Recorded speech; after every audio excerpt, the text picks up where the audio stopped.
Researchers at Advanced Cell Technology also cloned several healthy cows, using the same cloning process to create the 6-celled embryos.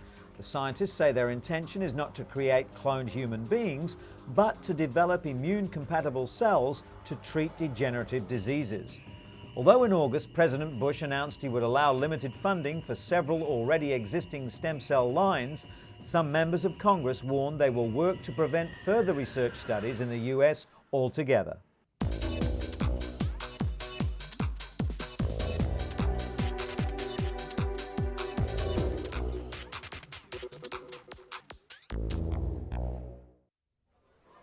Slums are a normal part of city life in much of Africa. In Kenya's capital, Nairobi, some 3 million people, nearly 60% of the city, live in the slums. The biggest slum, Kibera, is one of the largest in sub-Saharan Africa, with an estimated population of 700,000. Lack of drainage or any proper sewer system creates numerous sanitation problems. Almost all toilets are pit latrines, not much more than a hole in the ground, used by as many as 10,000 people.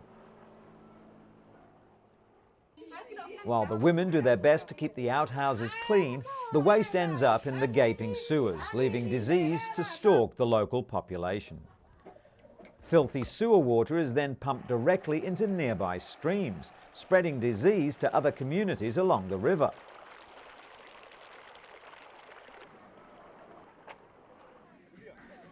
But the flying doctors from the African Medical and Research Foundation, or AMREF, have come to save the situation through an intensive health campaign aimed at improving the water and sanitation in the slums.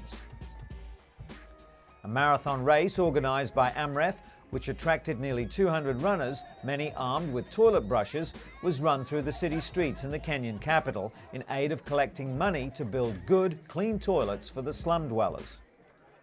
$100,000 was the target that the organisers were aiming for in order to build over 300 toilets. Currently, there's one toilet for every 10,000 people, so the additional facilities will come as quite a relief. And although he didn't enter the unusual race, Kenyan marathon runner Paul Tergat and his family were on hand to support this worthy cause. One practice that AMREF hopes to stamp out is an unpleasant phenomenon known as the flying toilets. With so few loos available in these parts, locals have been known to tie up their waste in plastic bags and then hurl the bags as far away as they can. The plastic projectiles invariably end up in rivers or in neighbouring compounds and are a serious health risk. Being hit by a flying toilet isn't much fun either.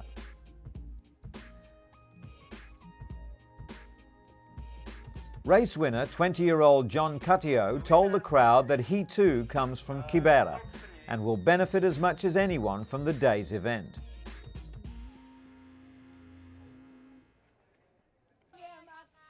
As the campaign to eradicate flying toilets in the slums continues, it's hoped that the slum dwellers will soon be able to do away with the practice completely and enjoy better health and sanitation for themselves and their families. And while we're on the subject, some 200 delegates from Asia, Europe and North America took their seats recently at the World Toilet Summit in Singapore.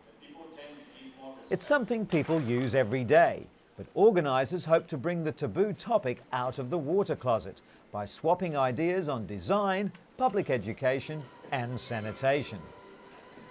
Wash your hands and always flush was the message from a mime troupe that kicked off the event with a graphic but silent demonstration of the good, the bad and the ugly in the bathroom.